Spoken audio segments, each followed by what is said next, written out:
मेरी जान मेरे कश्मीर, है दिल में तेरी तस्वीर। कहता है जमाने से झेलम का ये पानी, ना जाएगी अब जाया मकबूल की कुर्बानी, मकबूल की कुर्बानी। हम अमन की स्याही से लिखेंगे तेरी तकदीर। मेरी जान मेरे कश्मीर, है दिल में तेरी तस्वीर। मेरी जान मेरे कश्मीर, है दिल में तेरी तस्वीर।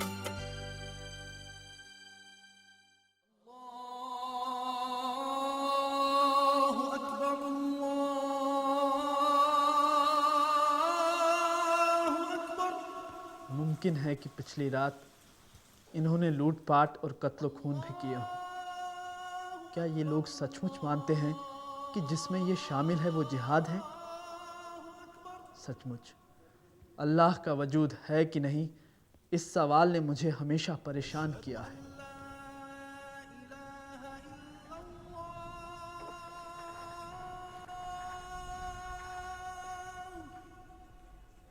मगर मैं बचकर बिना किसी नुकसान के यहाँ तक पहुँच गया। क्या इसमें अल्लाह का हाथ नहीं? मैं नहीं जानता। मगर यहाँ गली में कितनी गंदगी है। मेरी जान मेरे कश्मीर, दिल में है क्या तस्वीर।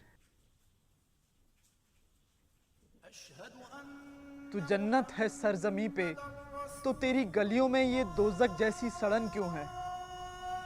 कीचड़ में सने ये गले सड़े सेब, ये खुबानी, उल्टी की बू में लिपटी ये सर्द हवा, फेफड़ों में तपेदिक की मानिंद उतरती क्यों है? मेरी जान मेरे कश्मीर, दिल में है क्या तस्वीर। तू जन्नत है सरजमी पे, तो तेरी गलियों में ये दोज़ख जैसी सड़न क्यों है? अरे प्लेडियम सिनेमा में जुगनू फिल्म देखी? देखी देखी। अच्छी लगी? अरे वाह क्या बात थी फिल्म में।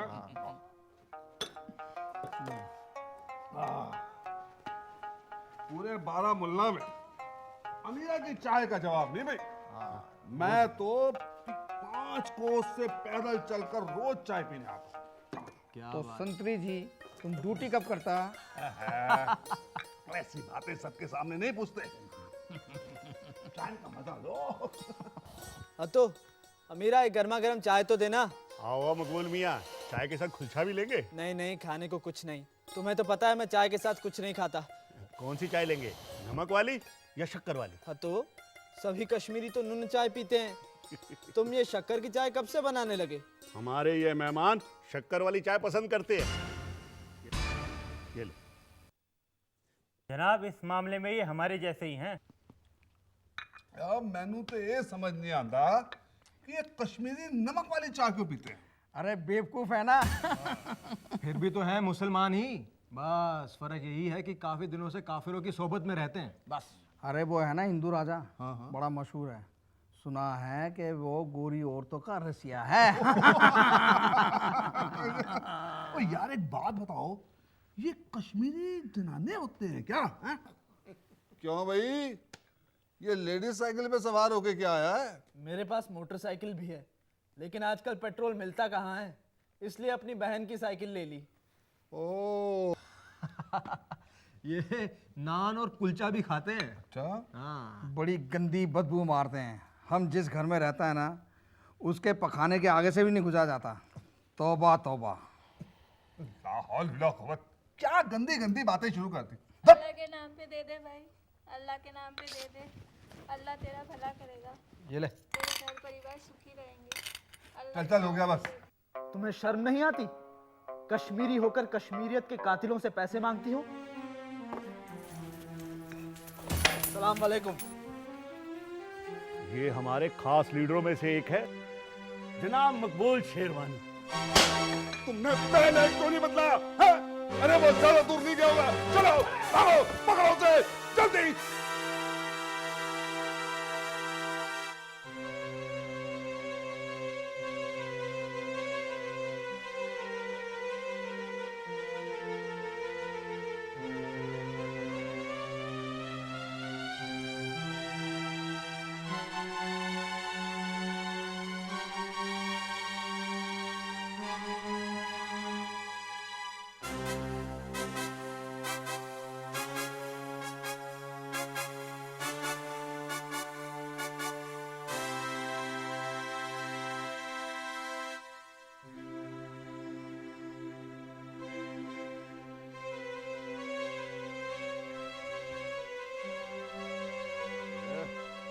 निकल गया, चलो वापस चलते हैं।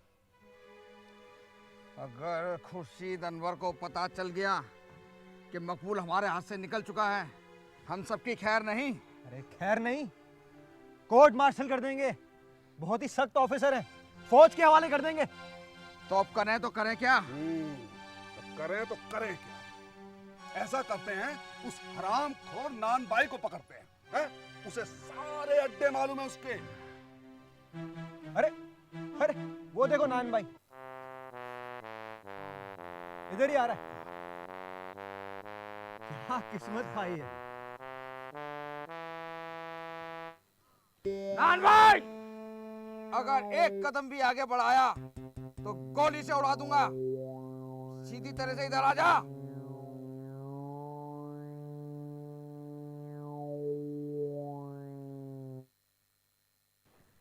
अस्सलाम वालेकुम। इतनी इज्जत अफजाई किस लिए? अपने दूल्हे मियां मकबूल शेरवानी का पता बता। उसके घर का पता मुझे नहीं पता, वो तो आजाद बच्ची है, पता नहीं कहाँ होगा। वो तेरी चाय की दुकान पर चाय पीने आता है, समझा? तुझे सब मालूम है, बता। अरे हुजूर, मेरी दुकान पर तो आप भी चाय पीने आते हैं, मुझे तो आपके घर का नहीं पता, तो उसका कैसे पता होगा हुजूर? लगता है तेरी खोपड़ी में सीधी तरह नहीं आएगा, है? मैं समझा नहीं हुजूर। समझा नहीं ना, मैं समझाता हूँ तुझे, देख। अरे मर गया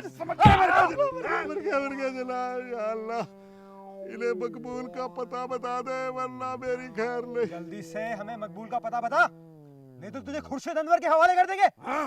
ये खुर्शीद अनवर कौन है? हाँ, हम बताते हैं, चल। मैं बताता हूँ खुर्शीद अनवर कौन है। या अल्लाह, या अल्लाह, या अल्लाह। यू नो अंजुम, कल मैंने शूटिंग टेप्स का प्रीव्यू देखा। देखकर मैं रात भर नहीं सो सकी। बहुत डिस्टर्बिंग था। कुछ कश्मीरी दोस्तों का मजहब के बिना पर दुश्मनों का साथ देना। रॉबिन, मगर कुछ लोग मकबूल शेरवानी सरीके भी थे। हाँ, हमेशा कट्टरपंथी कम और सेकुलर रोशन ख्याल ज्यादा। मगर कट्टरपंथी लोग हमेशा सेकुलर रोशन ख्याल लोगों पर हावी हो जाते हैं। अब आगे क्या होगा? वैसे आप लोगों ने एक्टर बहुत अच्छे चुने हैं, और सुना है हमारी पीजी गेस्ट हाउस की मिसेस कॉल को भी बेगम जिलानी का रोल दिया है आपने। वो तो वैसे भी मकबूल को अपना बेटा ही समझती है। ऐसा लगता है उनकी कश्मीर की यादों के जख्म फिर से ताज़ा हो गए। उस वक्त के घुसपैठिए मुसलमानों के हमदर्द बनकर आए थे, और ये घुसपैठियों की मुहिम या कहें प्रॉक्सी वॉर आज तक कश्मीर में जारी है। और इसका असर क्या हो रहा है? इसका सबसे बड़ा असर तो ये है कि ये बेअसर हो रहा है। कश्मीर का नौजवान परेशान है। वो भी हिंदुस्तान के बाकी इलाकों के नौजवान की तरह आगे बढ़ना चाहता है। उसके भी कुछ मंसूबे हैं, सपने हैं। पर जब आए दिन घुसपैठिए फिदायीन बनकर निहत्थों पर वार करते हैं और बॉर्डर सिक्योरिटी फोर्स उनको घेरती है, और फिर इस्लामी हक का नारा लगता है, तो नौजवान ही क्या, बच्चे बूढ़े भी सड़क पर निकल आते हैं। गर्ज तो ये है कि परेशानियां बढ़ती जा रही हैं और कश्मीरी नौजवानों के सपने टूटते जा रहे हैं। ज़रूर मकबूल शेरवानी भी इन्हीं हालातों में फंसे होंगे, मगर वो वक्त और था, और फिर मकबूल शेरवानी जैसी शख्सियत रोज पैदा नहीं होती। मंजीत, आप ज्यादती कर रही हैं। मैं समझता हूँ उनकी विरासत आज भी कायम है, नहीं तो कश्मीर में जमहूरियत दम तोड़ गई होती। जी हाँ, ये कश्मीरी मखलूक हैं जो फिरका परस्त ना थे और ना हैं। और ये अहमद शाह जैसे लोग जो मकबूल के दोस्त और कश्मीरी पार्टी के नुमाइंदे बने रहनुमाई करते थे। हाँ, आप कह सकते हैं। हर दौर में अहमद शाह होते हैं जो इतिहास के हमलावर अहमद शाह अब्दाली से कम नहीं। तुम ठीक कहती हो अंजुम। अल्लामा इकबाल ने क्या खूब कहा है, कुछ बात है कि हस्ती मिटती नहीं हमारी, कुछ बात है कि हस्ती मिटती नहीं हमारी, बरसों रहा है दुश्मन दौरे जहां हमारा। वाह वाह रॉबिन भाई, क्या खूब कहा है तुमने। हस्ती मिटती नहीं हमारी।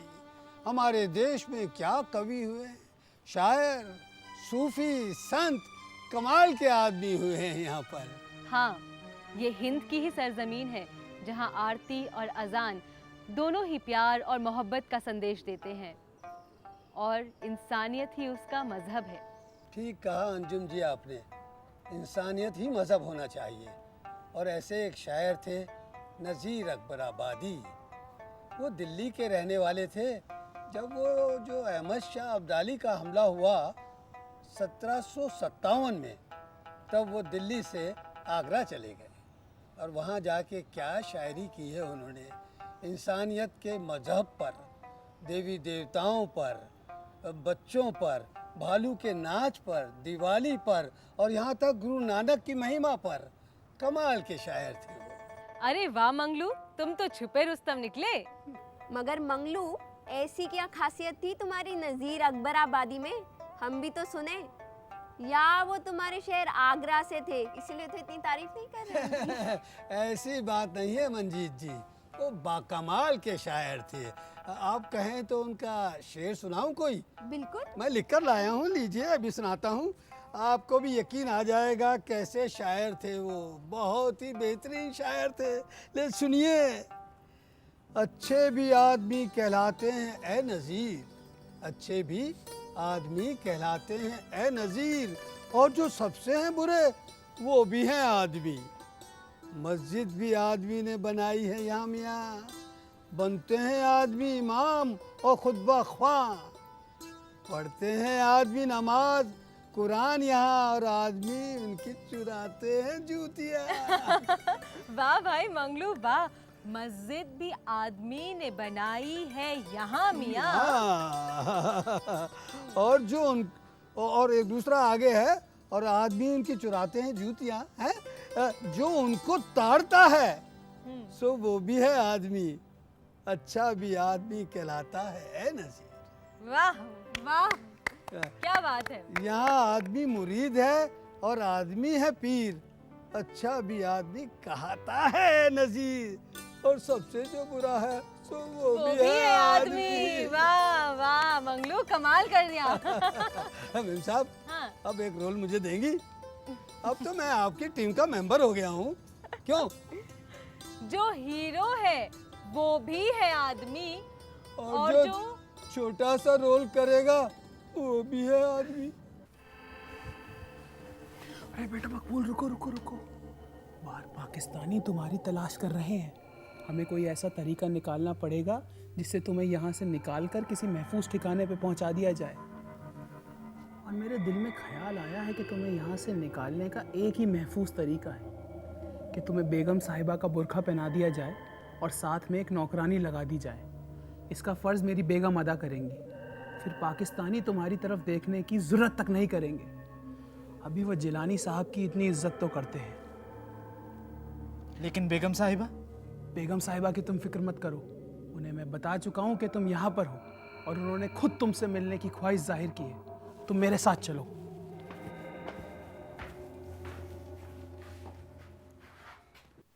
जो बनी बात यहाँ पर न। हबीबा जी आई, जरा हमारा ठीक कर दो या अच्छे से बनाओ। जी जी। यहाँ हबीबा, मकबूल साहब आए हैं, क्या बेगम साहिबा उनसे मिल पाएंगी?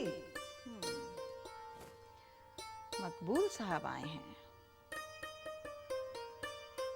हबीबा, मकबूल साहब से कहो बैठक में बैठें, हम अभी आते हैं। जी। यहाँ पर आप तशरीफ रखिए, बेगम साहिबा अभी आती हैं।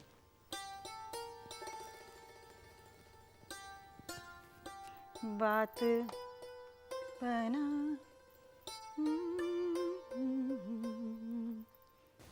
सलाम वालेकुम बेगम साहिबा। सलाम। आदाब अर्ज़ है बेगम साहिबा। आदाब। तशरीफ रखिए। बेटा मकबूल, तुम्हारे साथ कोई पर्दा नहीं, पर आने के लिए तुमने कौन सा वक्त चुना? मेरी बदनसीबी। जिंदगी बड़ी बेरहम है बेटा। एक औरत होने के नाते हमने इस सच्चाई को समझा है और हमने ये सज़ा को कबूल करना ही होगा, क्योंकि अल्लाह की नज़रों में हम इसी के हकदार हैं। इस बेरहमी से निजात पाने का एक और तरीका है कि हम अपने मुकद्दर के सामने सर झुका लें। मैं एक औरत पैदा हुई, इसलिए तकदीर के सामने हाय तौबा करने का कोई फ़ायदा नहीं था। मैंने इस हकीकत को कबूल करने का फ़ैसला किया और ये कबूल एक इत्मीनान लाया।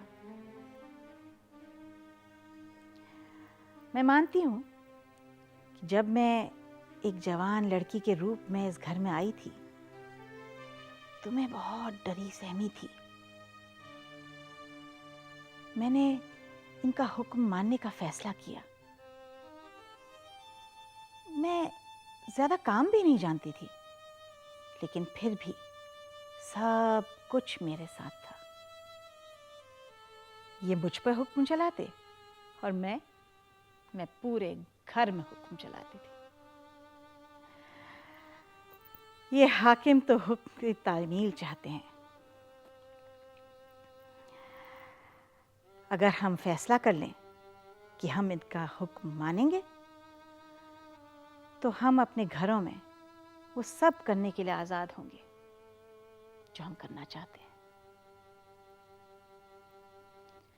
बाकी तो सब कुछ अल्लाह पे छोड़ दो। मैं पूरे एहतराम के साथ सिर्फ ये कहना चाहता हूँ कि जब